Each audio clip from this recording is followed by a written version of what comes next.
Hi students, welcome back to CEOA Web TV. Today we are going to see about the third part of reproductive health. So first we will start with cervical cancer. Cervical cancer, it is caused by a virus which is called as human papilloma virus. In short, HPV. This virus infects the cervix and it causes dysplasia, cervical dysplasia. What is the meaning of dysplasia? Dysplasia means abnormal growth. Abnormal growth or development of abnormal structures in the lining of the cervix. So this human papilloma virus, it causes abnormal growth in the cervix of the female. And how it is transmitted? Transmission is by sexual activities.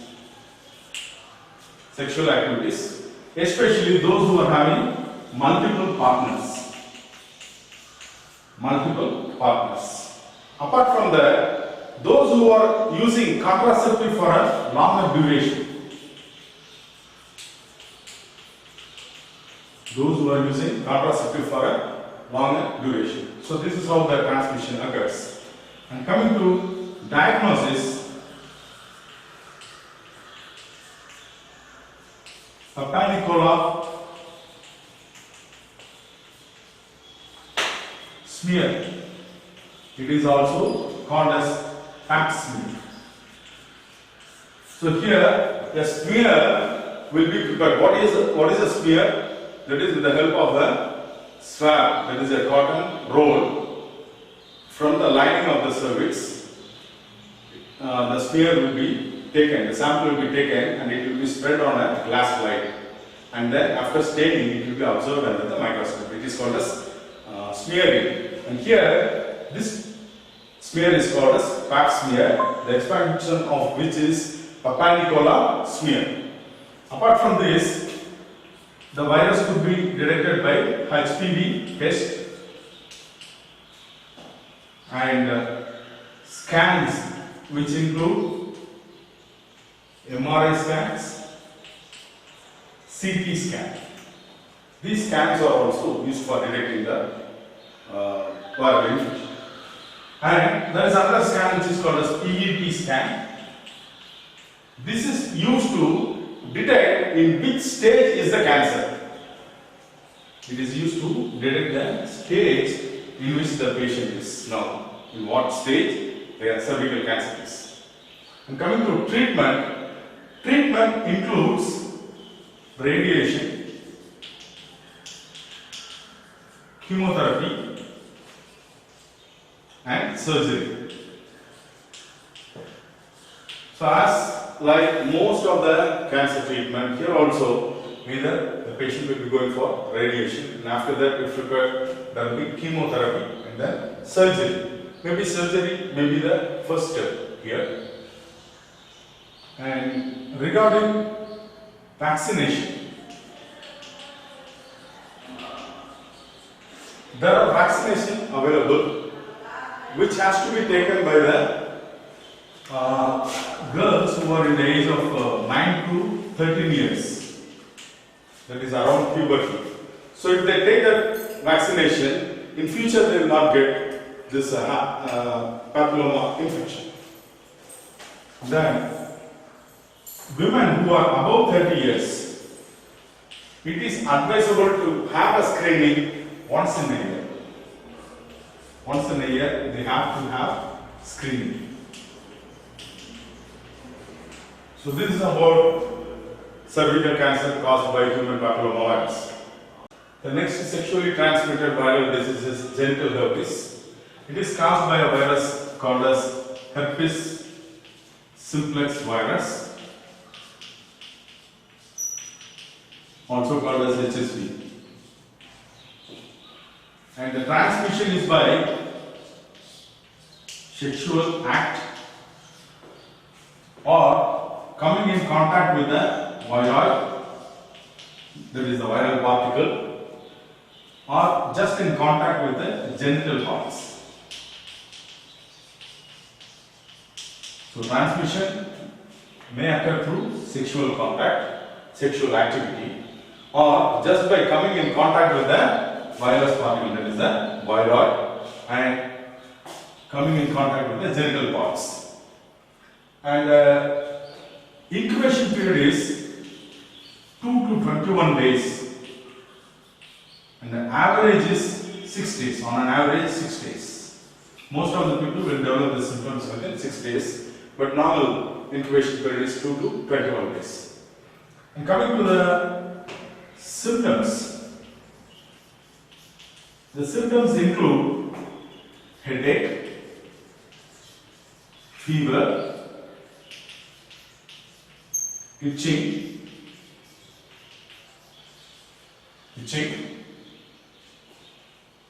discharge,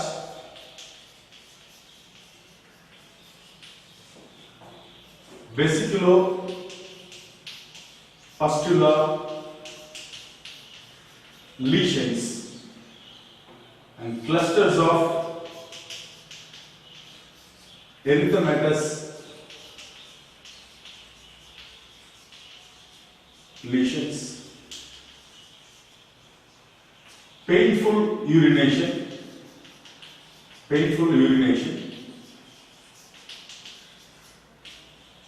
and bleeding in between the periods.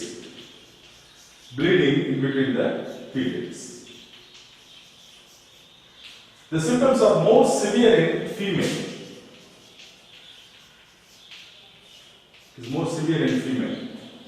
Apart from this, there may be swelling of lymph nodes in the groin.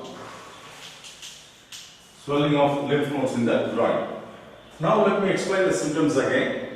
The symptoms will start from mild headache, fever, and itching in the genital area. Later it will be followed by discharges from the genital area. And there will be vesiculopustular lesions on the genital area. Vesicle means, in Tamil, the exact word is kopalam. Okay, vesicle. So it is a fluid-filled bulge. Pustula means these vesicles contain pus. So vesicular pustular means these are vesicles which contain pustules. They will start appearing around the genital area.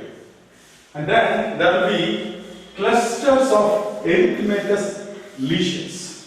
That is, erythema means red color. So you can see lesions which are red in color. That also happens around the genital area. And the urination will be very painful.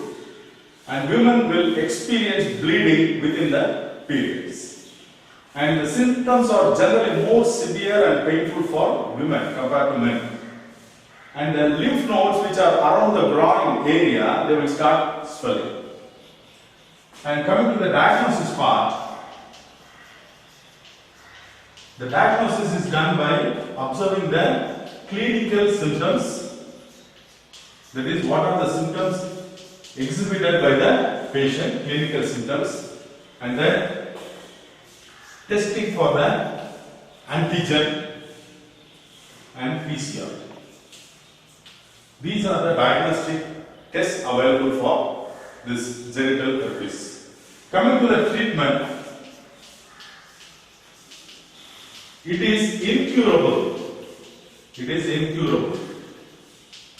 You cannot get rid of the disease, just you can manage with some symptomatic reliefs. Genital warts are also sexually transmitted diseases caused by virus, and it is caused by human papilloma virus, which we have already seen. And this is again a sexually, mode of transmission is sexual.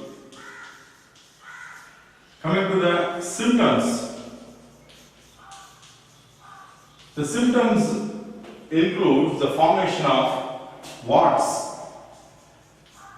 Warts are benign, horny structures.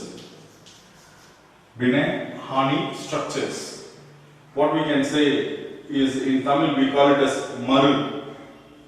The word benign means non-cancerous. So it is not cancerous. The word opposite to benign is malignant. Malignant means cancerous. But this warts caused by this human papilloma virus is benign, it is not cancerous.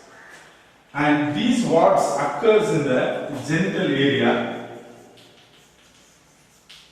It appears on the skin and the perianal area. Perianal area means the area which surrounds the anus. And sometimes it will start growing in the vagina, and it will even grow into the cervix. So it causes a lot of disfigurement. And the incubation period is 1 to 8 months. Incubation is 1 to 8 months. The diagnosis is done by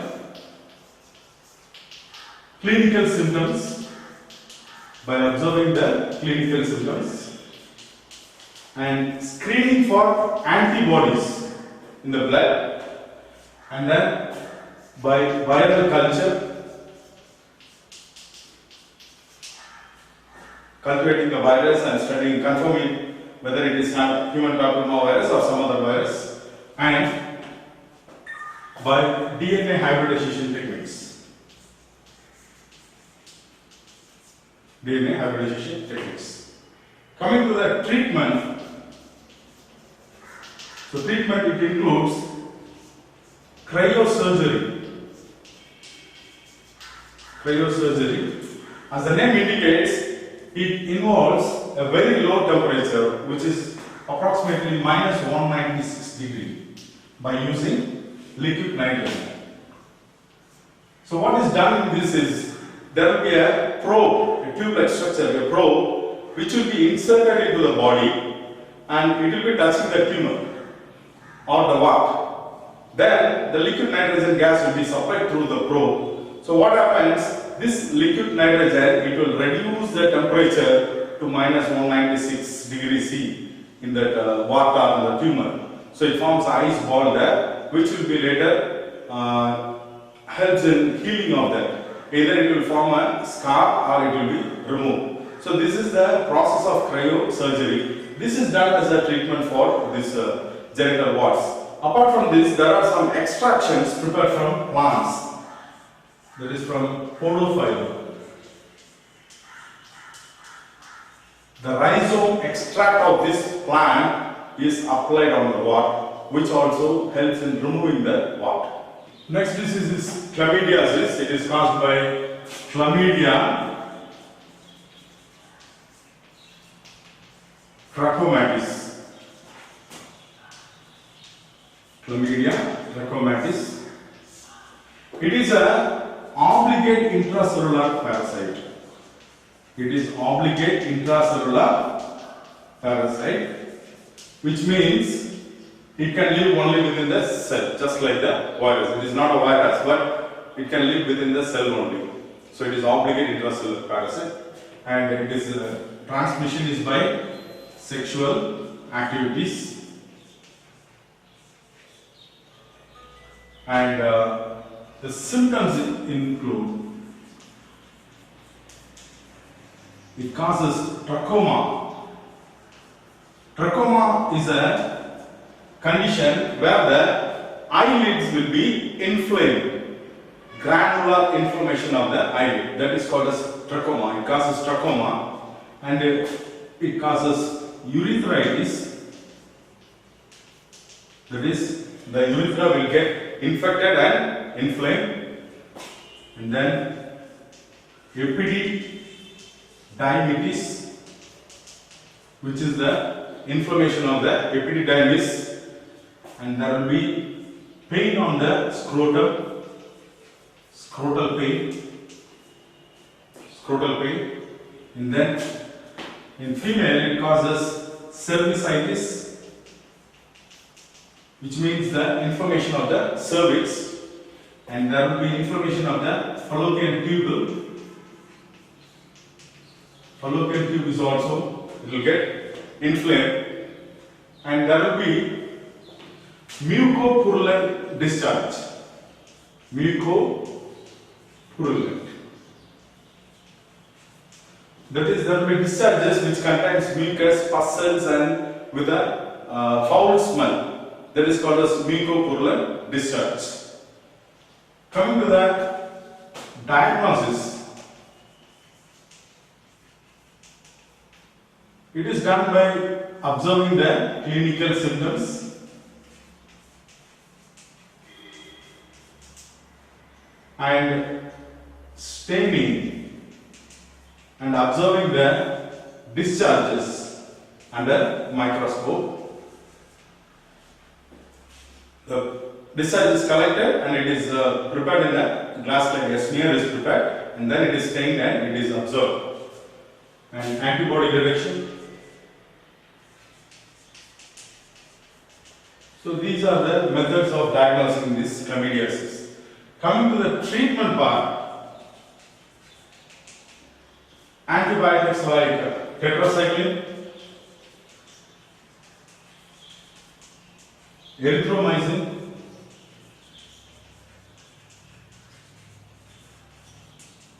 and rifampicin are used. Next, trichomoniasis. It is a disease, sexually transmitted disease caused by the protozoa called as Trichomonas vaginalis. It is caused by Trichomonas vaginalis. The symptoms, it includes, in female, it causes vaginitis, which means the infection and inflammation of the vagina, and there will be foul smelling, yellow discharge.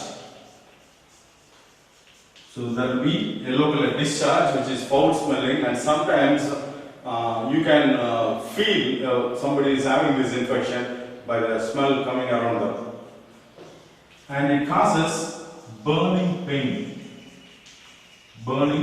pain. So these are the symptoms shown in female. And coming to male, it causes urethritis, which is infection and inflammation of the urethra, and then epididymitis, which is the infection and inflammation of the epididymis, and then the prostate is involved.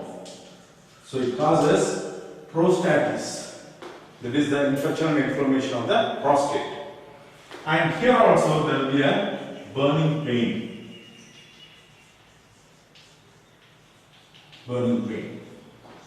Coming to the diagnosis, diagnosis is done by clinical symptoms, based on clinical symptoms, and microscopic examination of the discharge. Microscopic examination of the discharge, and then antibody screening,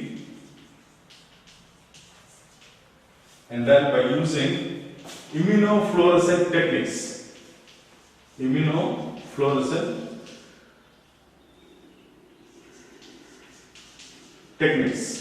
See, this is a kind of staining where some immunofluorescent stains are used. Immunofluorescent means these chemicals, when exposed to UV light, they will glow with a different color. So such kind of stains are used, and this process, it involves a separate microscope. The common microscope cannot be used. A separate microscope will be used. So based on these, the disease can be diagnosed. Coming to treatment, metronidazole. Metronidazole is used for treating this trichomoniasis. Candidiasis It is a sexually transmitted disease caused by the fungus yeast. The name of the yeast is Candida Albicans. This yeast is found in human mouth, colon, and in the vagina. The symptoms of candidiasis, it involves painful inflammation of the vagina,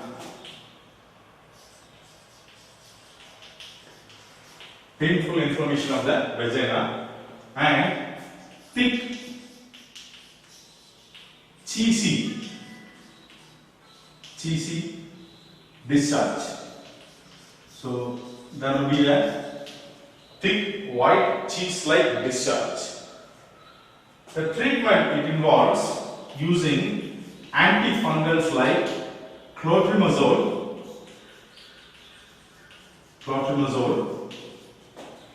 miconazole, and nystatin.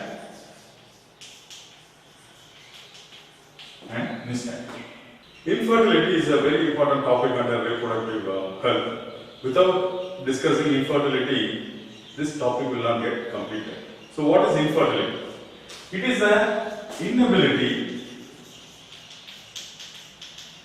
to produce children or to conceive. Either to produce children or to conceive. This inability is called as infertility. And in men, it may happen because of lack of sufficient quality sperms. That is, if a man is not able to produce quality sperms in the required number, then he is said to be infertile. As far as female is concerned, here the inability to get pregnant.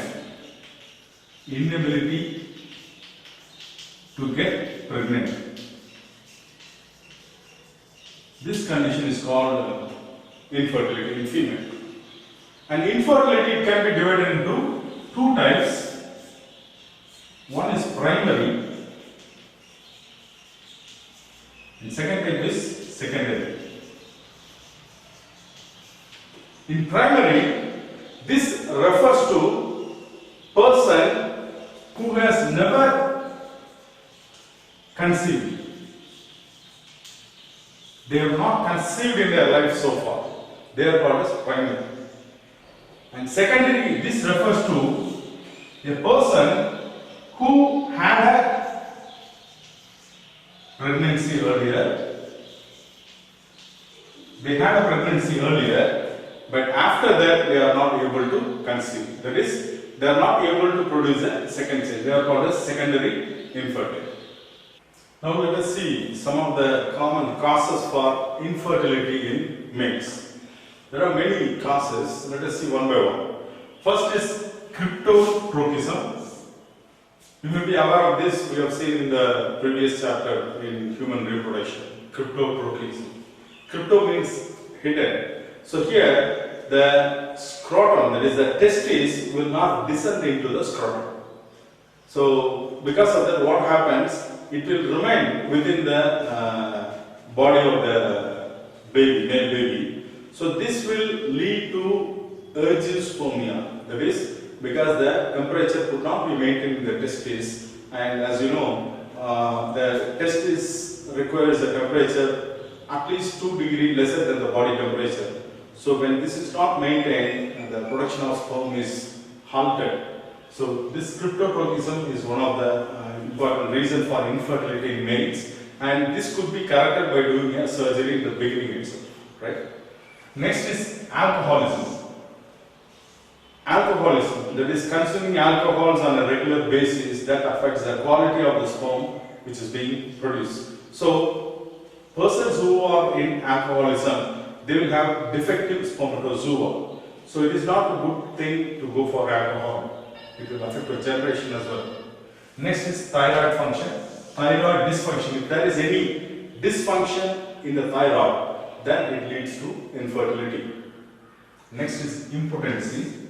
The definition for impotency is that it is a condition where the person is not able to attain or maintain erection.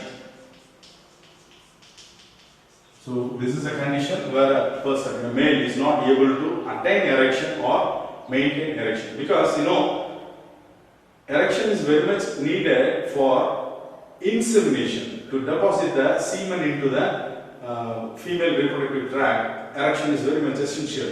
So persons who have this impotency will not be able to inseminate. Next is gonadotrophin deficiency. We know that both in spermatogenesis and oogenesis, these gonadotrophins, they play a very major role. So if there is any deficiency in this gonadotrophin, then there will be a chance of getting infertility. And treatments taken for hypertension, that is high BP, and antipsychotic.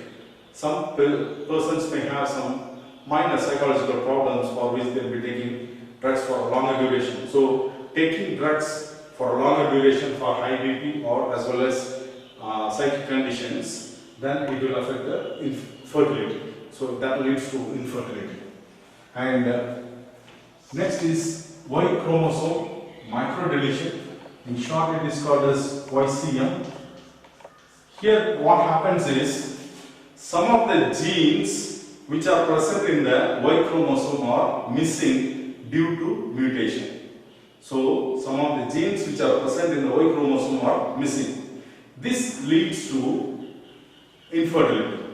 Studies have confirmed that about 20% of the male who are having oligospermia, that is very few number of spermatozoa in the semen, or agiospermia, no sperm at all in the semen. So if you take 100 such persons, 20% of them have this YCM, that is Y chromosome microdeletion. This could be detected by taking these persons' DNA from the leukocyte. So these persons, if somebody is suspected to have YCM, their leukocyte will be taken and their DNA will be extracted, and then by using PCR they can detect whether the person is having YCM or not. So YCM also leads to infertility in male. And then blocks in vas deferens. You know that the spermatozoa which is produced in the seminiferous tubule, it is taken by the vas deferens. So if there is any blocks in the vas deferens, it will definitely lead to infertility. Sometimes infections like mumps. Mumps is caused by a virus. This mumps infection, it will lead to infertility. Not in all the cases, but in few cases it has been correlated that mumps causes infertility. And infection in the seminal vesicle, infection in the prostate also causes infertility. Then varicocele. This is a condition where the veins are dilated. So this also causes infertility. And then Adam. Adam is nothing but androgen deficiency in aging males. Androgen deficiency in aging males. This is also called as male menopause. Male menopause. So with age, some males, they undergo androgen deficiency. Because of that, it will lead to infertility. And then low fructose in the seminal fluid.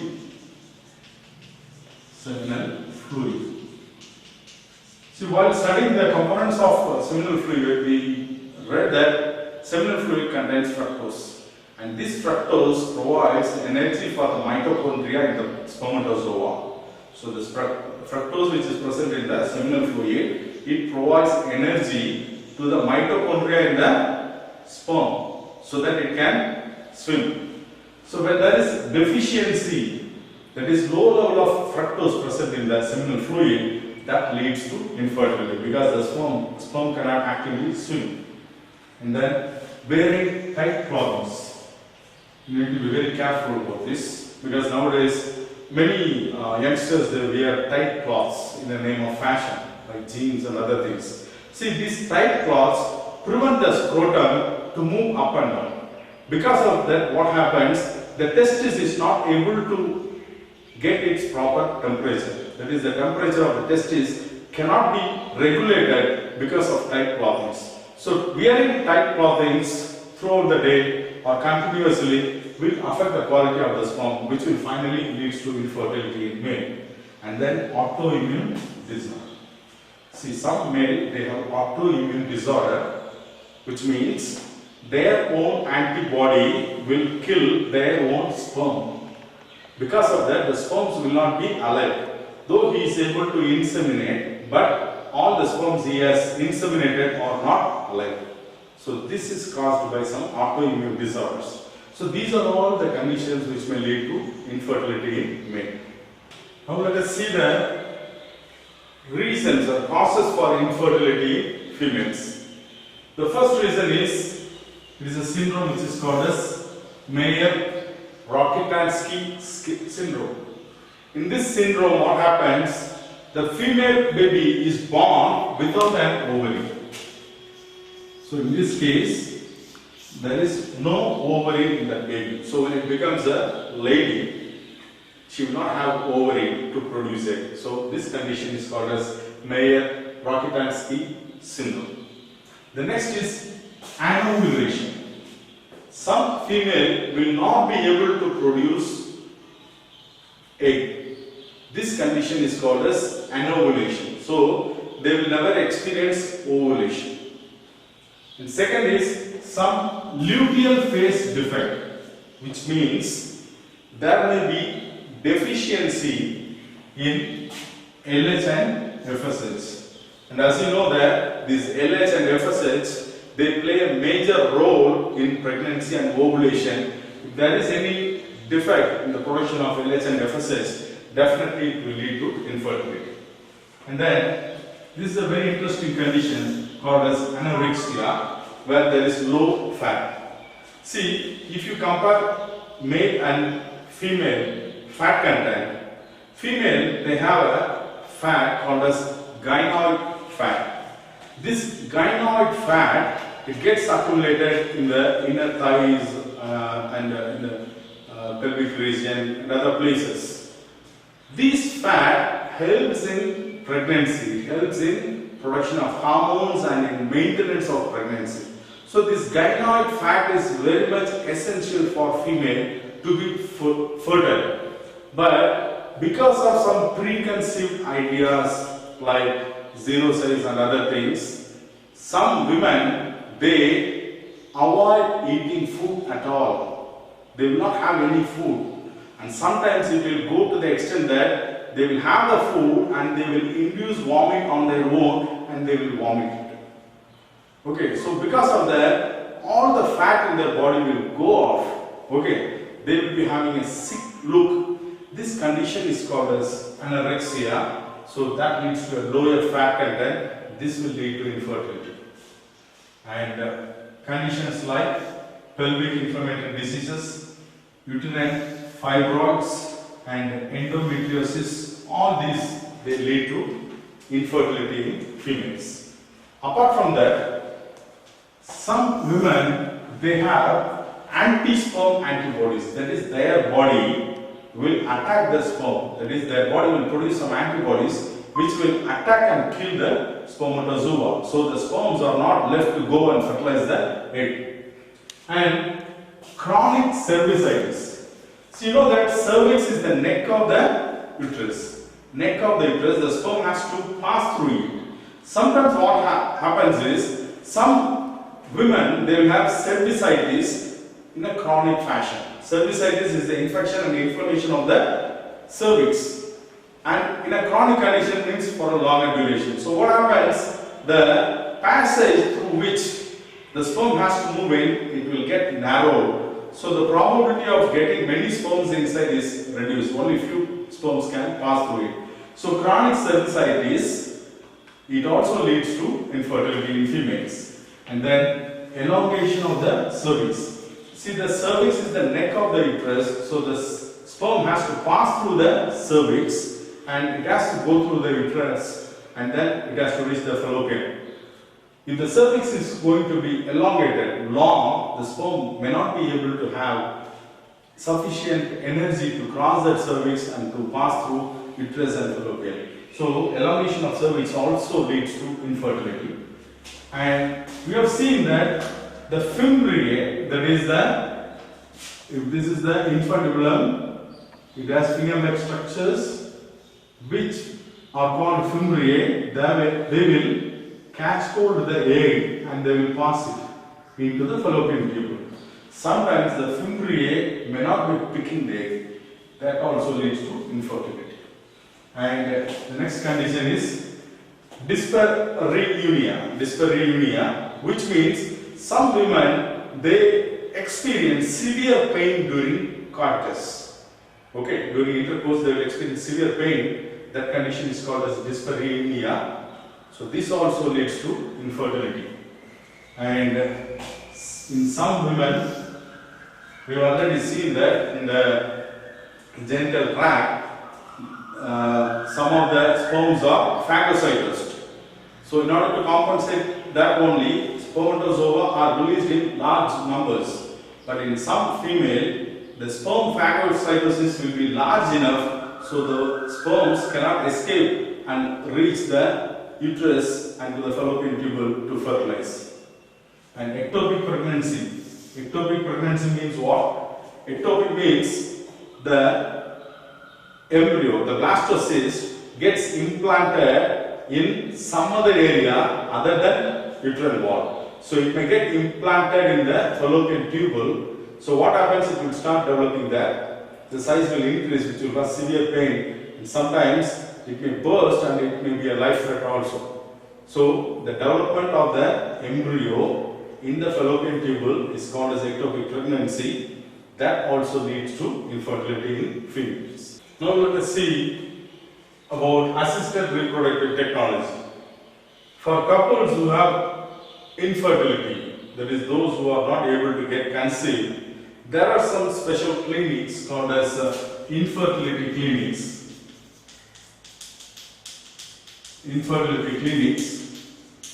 These clinics, they help in correcting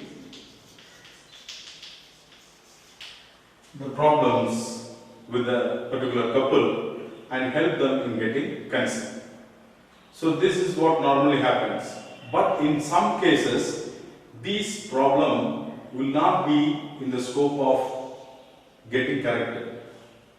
So in that cases, these couples are aided. They are aided to undergo pregnancy and delivery, and some technologies are used for this. So all those technology comes under assisted reproductive technology. So you might be hear about IVF, which is in vitro fertilization.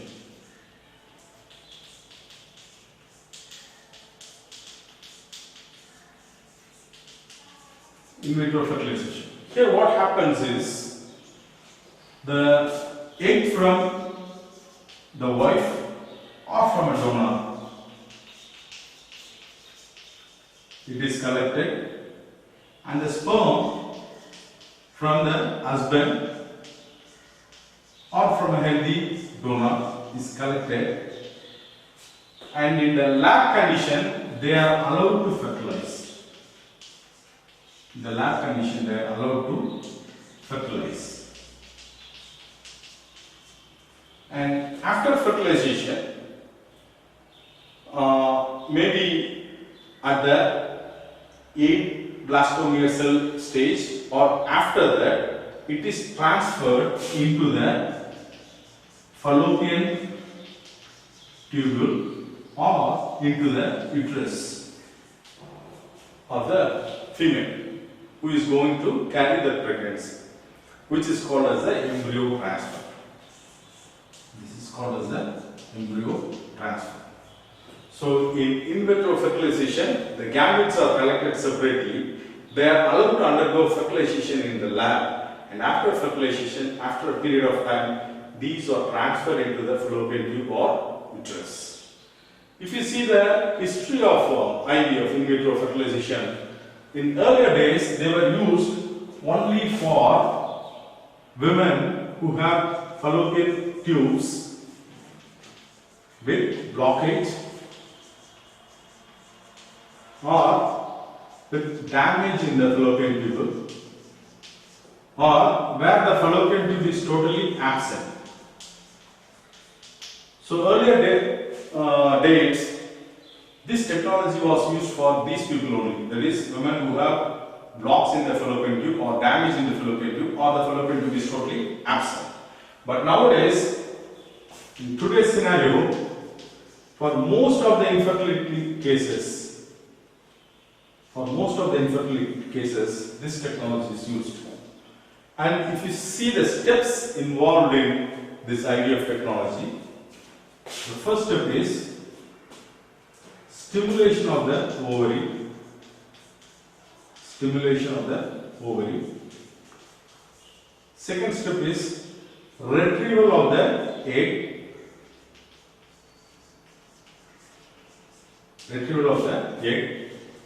Third is fertilization. Fourth is embryo culture. And the last step is embryo transfer.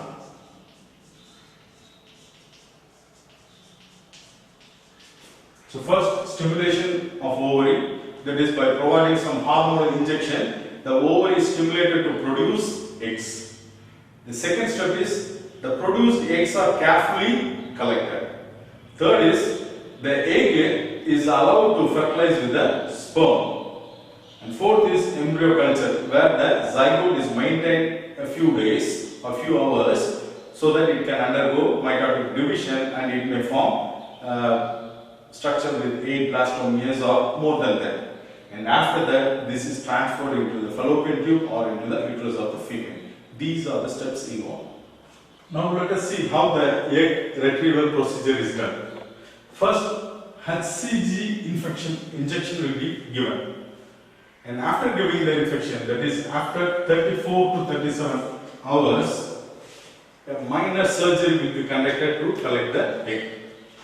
So this minor surgery is done after giving general anesthesia. Anesthesia, you will be knowing that, which will cause numbness so that the patient will not feel the pain of the surgery. This could be of two types. One is local anesthesia and general anesthesia. Say for example, if you are going for a tooth extraction, the dentist will put an injection here. Okay, so you will feel numbness here only. That is called as local anesthesia. So the rest of the body will be normal. But here, general anesthesia is given so that the entire body will not feel the pain. After giving the anesthesia, the surgery, minor surgery is done and the egg is collected. Then the egg is prepared.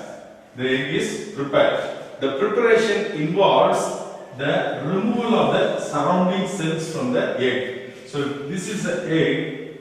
You know that it is surrounded by different layers. Okay. So this surrounding layer of cells are removed, stripped off. So this involves the preparation of egg. Coming to the preparation of sperm, the sperm is prepared using a special media. A special media is that in which the sperm will be kept. Next process is fertilization.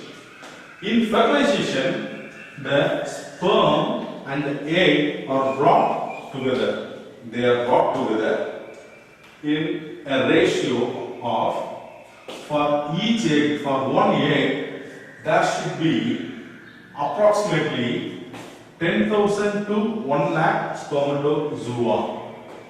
So for each egg, there should be approximately 10,000 to 1 lakh spermatozoa. for the fertilization to happen. So after fertilization, the zygote is formed. This zygote is provided with proper conditions and nutrition, and the cleavage will happen. The cleavage, first it will produce 2 cell, and then 4 cell, and then 8 cell. These cells are called as blastomeres. So the transfer could be done at this stage, that is at the 8 blastomere cell stage, or after that the transfer could be done. So if after 8 blastomere stage the transfer is done, it is called as embryo transfer. Before we see about the various assisted reproductive technologies, let us have a recap of what you have seen already, how fertilization happens and how implantation happens. So this is the female reproductive structure, and here you can see the ovary, it releases the egg.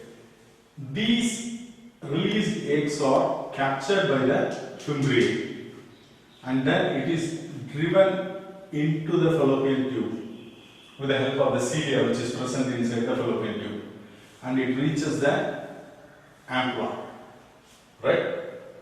And the sperm, that is the semen, it is deposited in the female reproductive tract. It has to pass through the cervix, and then it has to travel through the uterus, and it should enter into the fallopian tube, and here the egg and the sperm, they fuse together to form the zygote. And this undergoes cleavage and it forms blastocyst. As the cleavage is happening, it will travel down, and when the blastocyst reaches the uterus, with the help of HCG, okay, it gets implanted on the uterine endometrium. So what you need to understand is, during assisted reproductive technology, if you are transferring a gamete or a just fused zygote, then you should transfer to the fallopian tube. If you are transferring an embryo, that is a blastocyst which is having more than 8 blastomeres, then it has to be transplanted into the uterus. So you have to transfer that into the uterus. Having this basic understanding will help you in understanding the various technologies. So first we'll see about IUI, which means intrauterine insemination, which means insemination means deposition of semen into the vagina. That is called as the insemination. Intra means within, and uterine means uterus. So in this method, the semen is deposited in the uterus by using a catheter. Catheter is a structure, tube-like structure, which will deliver the semen into the uterus. So when this IUI is done is, when a male is having low sperm count, he will not have enough number of sperms to pass through this cervix, uterus and fallopian tube and to fertilize. So in that case, what's being done is, the semen from the person is collected, and it is, with the help of a catheter, it is deposited in the uterus. So the catheter will be introduced through the vagina, and the semen will be deposited here. So from here, the sperm will be able to move up and to fertilize the egg. So this method is called as intrauterine insemination. So now let us see about this ZIF. ZIF is zygote intra fallopian transfer. So ZIF intra-fallopian transfer. So here what we are doing is, we are collecting the egg from the concerned female and sperm from the husband or donor. They are allowed to undergo fertilization in the lab condition. Then the zygote is taken, and this zygote, it is placed in the fallopian tube. So if the zygote is having up to 8 blastomeres, then the zygote is placed in the fallopian tube. So this process is called as ZIFT, zygote intra-fallopian transfer. Once the zygote is transferred here in the fallopian tube, it will undergo cleavage and then it comes down in the uterus and it becomes a blastocyst. It gets implanted in the uterus. Next is intrauterine transfer. If the zygote is having more than 8 blastomeres, then it is directly transferred into the uterus. It is directly placed in the uterus. So we are transferring the zygote into the uterus. So here it will get implanted and it will start developing. This method is called as intrauterine transfer. Whether to transfer it into the fallopian tube or into the uterus, it depends on the number of cells, blastomeres, in the developing fetus. Next is gamete intrafallopian transfer. Here what we are doing is, either the egg, if a lady is not able to produce an egg, but she is able to carry the pregnancy, in this condition it is done. The egg will be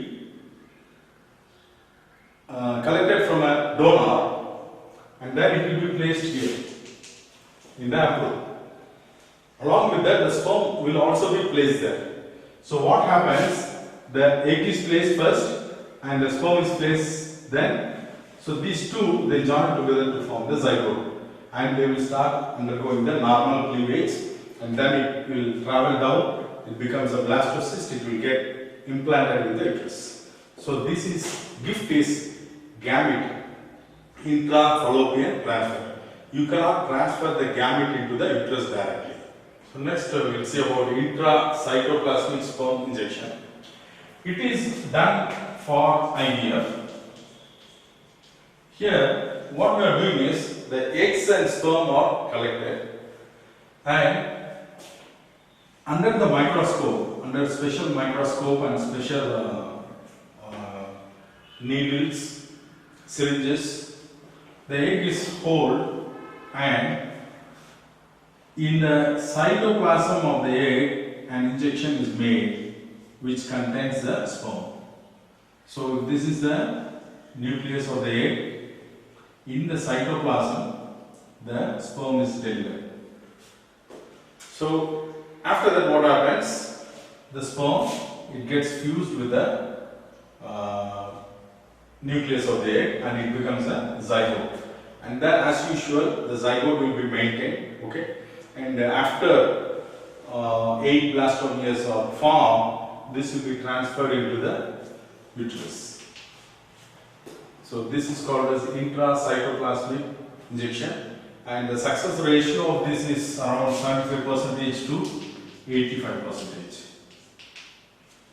Next is surrogacy. It's a very interesting topic. This is a method, or we can call it as an agreement,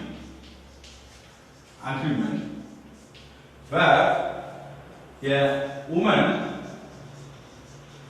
agrees to carry the pregnancy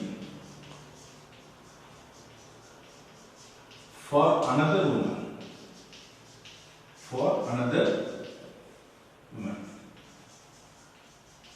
Let us see how it operates. See, just imagine, for example, there is a lady by name A, and there is another lady by name B. This lady A, she can produce egg. She can produce her egg. And her husband can produce sperm. But the problem with this lady is she cannot carry a pregnancy. Maybe her uterus is weak. Because the uterus is weak, she is not able to carry the pregnancy. In this case, what happens? An agreement is made between these two in such a way that this lady agrees to carry the baby of A. So the procedure involves collecting egg from A and collecting sperm from A's husband and then fusing together, the zygote is formed.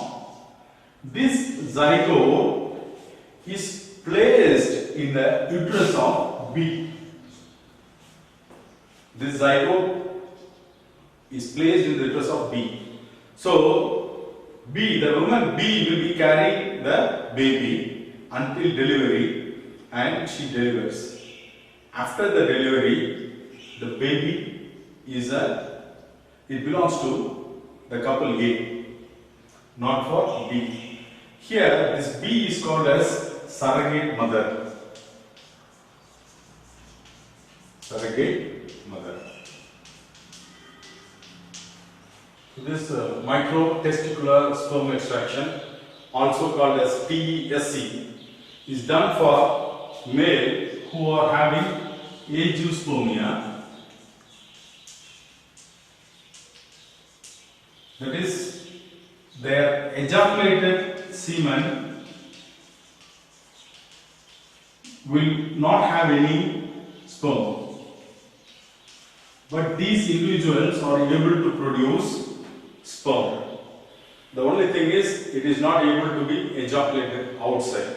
So this will happen in conditions like cancer in testis, or as we have seen the Y chromosome microdeletion. In these cases, sperms will be produced, but they will not be found in the ejaculation. So in such conditions, this test is done. Here, what is done is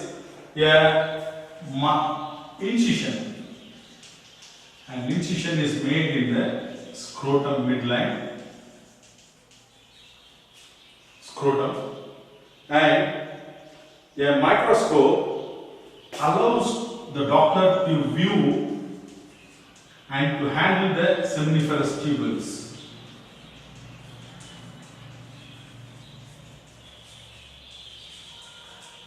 So this apparatus, it allows the doctor to have a view of the seminiferous tubule, and the doctor will be able to dilate the seminiferous tubules, and he will identify the areas in the seminiferous tubule where active spermatogenesis is happening. He will see through that, and from that area he will take a sample. So that could be used for what we have seen as intracytoplasmic sperm injection and for other IVF procedure. So this allows to collect sperm from a person who is having agiospermia. So nowadays it's mandatory to look for any disabilities or disorders in the fetus as the fetus is growing up, rather than waiting for the delivery and then finding the disorders. So even the pregnant mother, in the first trimester itself, was mandatorily she has to undergone HIV screening test. Like that, many things have been made a must. So, in order to detect the fetal disorders in the early pregnancy, there are different methods like ultrasound scanning, amniocentesis, and chorionic villus sampling and fetoscope. These things are there. We will see one by one. First is ultrasound scanning. This is a very safe method. And there is no risk of radiation. The only discomfort is a little bit discomfort because of the transducer which will be used, which will be applied over the abdomen. So there will be some discomfort in the abdomen or in the vaginal area. That is because of the transducer, the equipment which will be pressed over the abdomen. Okay, and it's temporary only. Once the test is over, then there is no complications. And it is usually done in the first trimester. It is done in the first trimester, and why it is done is, it is mainly to fix the dating. To fix the dating. Okay, the date of delivery.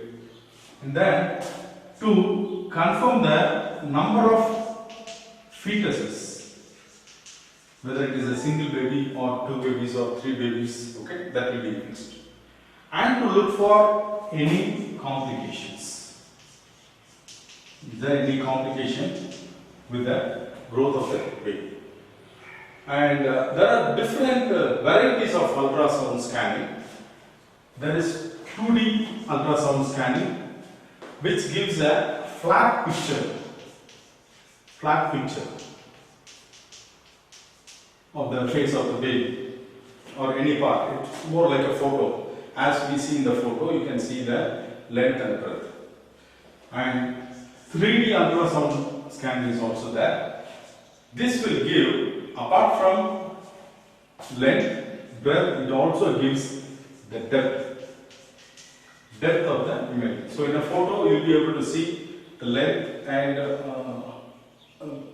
height and the breadth. Whereas in a 3D, you will be able to see this depth. Okay, so that is possible. And there is also 4D. This will allow the medical professional to see the real-time movement of the baby. Real-time movement of the baby. This is a very advanced method. The next method to detect fetal disorder in early pregnancy is amniocentesis. In this method, the amniotic fluid sample is taken out with the help of an injection, and then it is tested to find out whether there is any chromosomal disorders in the baby, like Down syndrome, and to check the maturity of the lungs.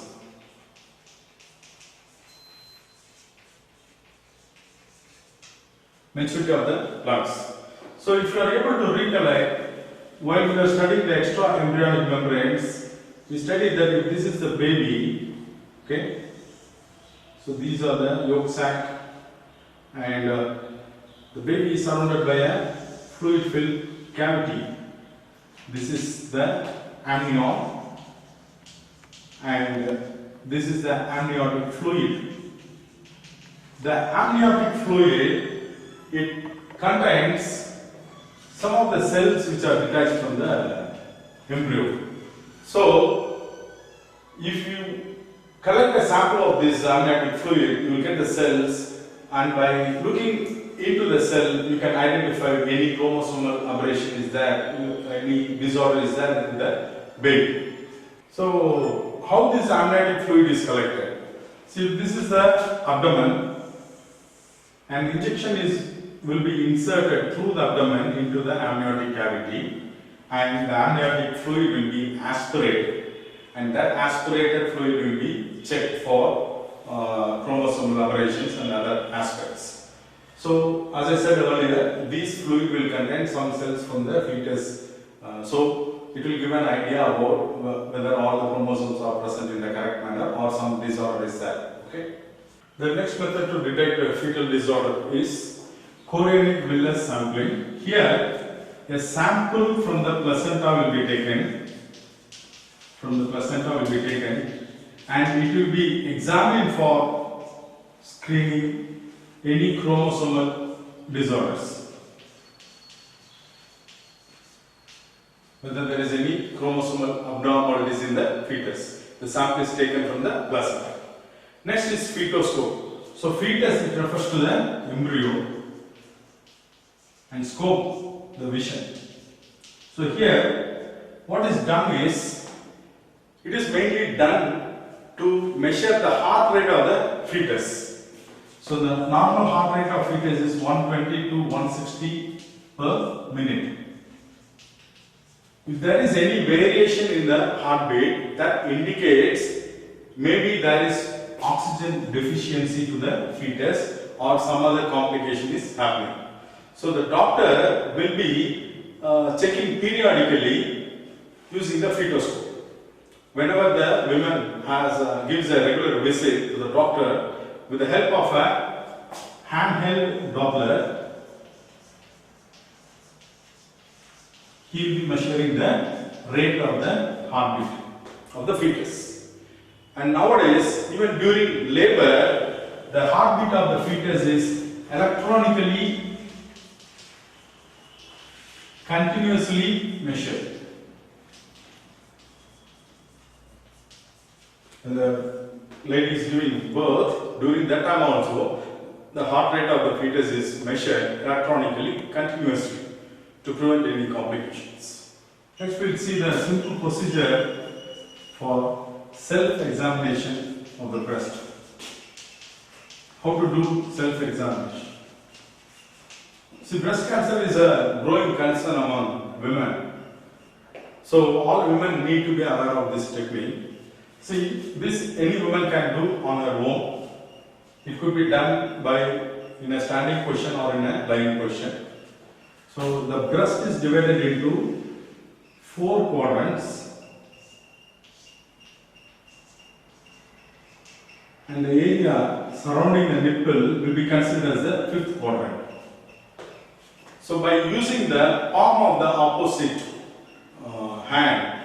hand, the woman has to press the breast and check for any lumps, whether there is any lumps on the quadrants, and also she has to check for any bleeding from the nipple.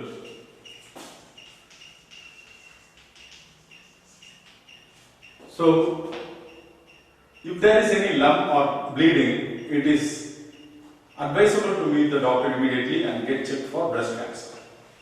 And it is advisable to do it once in a month. This self-examination should be done once in a month after the first week of menstruation. After the first week of menstruation. And nowadays there is a technology called as mammography to check for breast cancer. This is advisable for women who are above the age of 40. So once in a year it could be done. A few important points which you need to remember. Vitamin E is called as an anti-fertility vitamin because it increases the multiplication of germinal epithelium, that way it cures infertility. So persons who are having infertility, they will be recommended with vitamin E. And Adolf Butenandt, he is the one who found that he discovered sex hormones. And 11th July is observed as the World Population Day, and 1st December as World AIDS Day. NACO, the expansion is National AIDS Control Society. And syphilis and gonorrhea, they are considered as international diseases. Now let us see the social impact of sex ratio. First let us see what is sex ratio. Sex ratio is defined as the ratio of male to female in a population. Male to female in a population. If 1000 male are there, how many females are there? That is called sex ratio.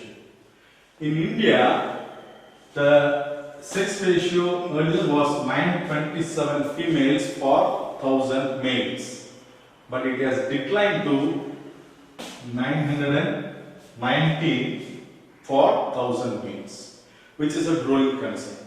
So, in order to increase the sex ratio, to increase the female population, the attitude need to be corrected.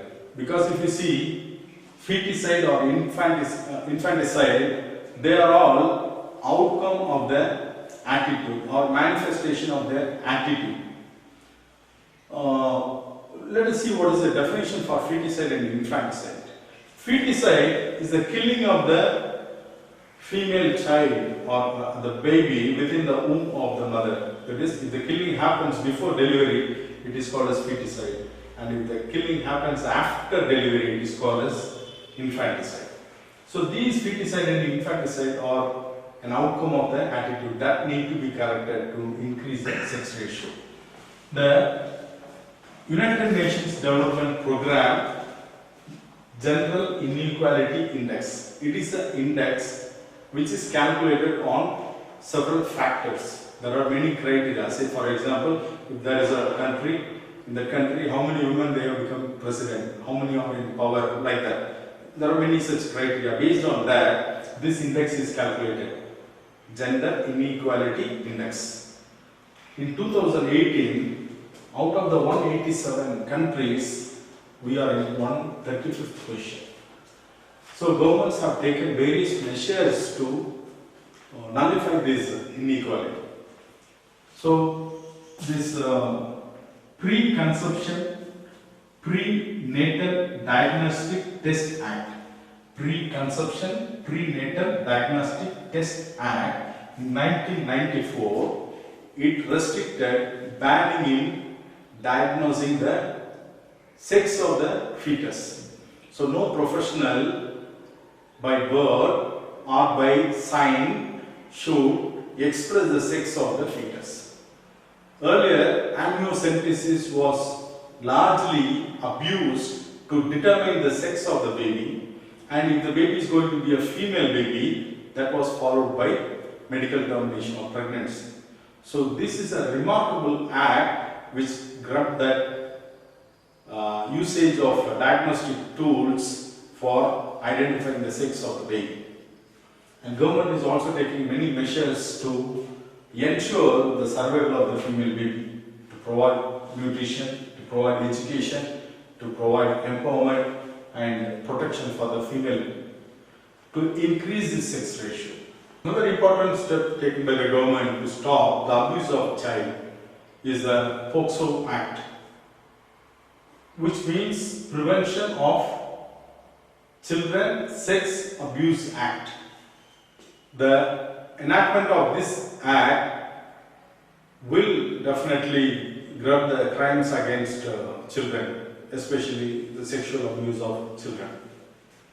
And the other act is Sexual Harassment at Workplace Act. This is especially for women because they should feel safe in where they are working. Suppose if a woman's higher official is giving some sexual harassment, there should be some place he should go and address her problem. So this act provides, it has made provision for that. So this act aims at preventing and prohibition of sexual harassment, and if such harassment is going to happen, this act provides provision for the readdressal of the victim. And changes in criminal laws after the recommendation of Justice Burma Committee in 2013 is also highly commendable. All these are aimed at bringing a safe and secure environment for women as well as men.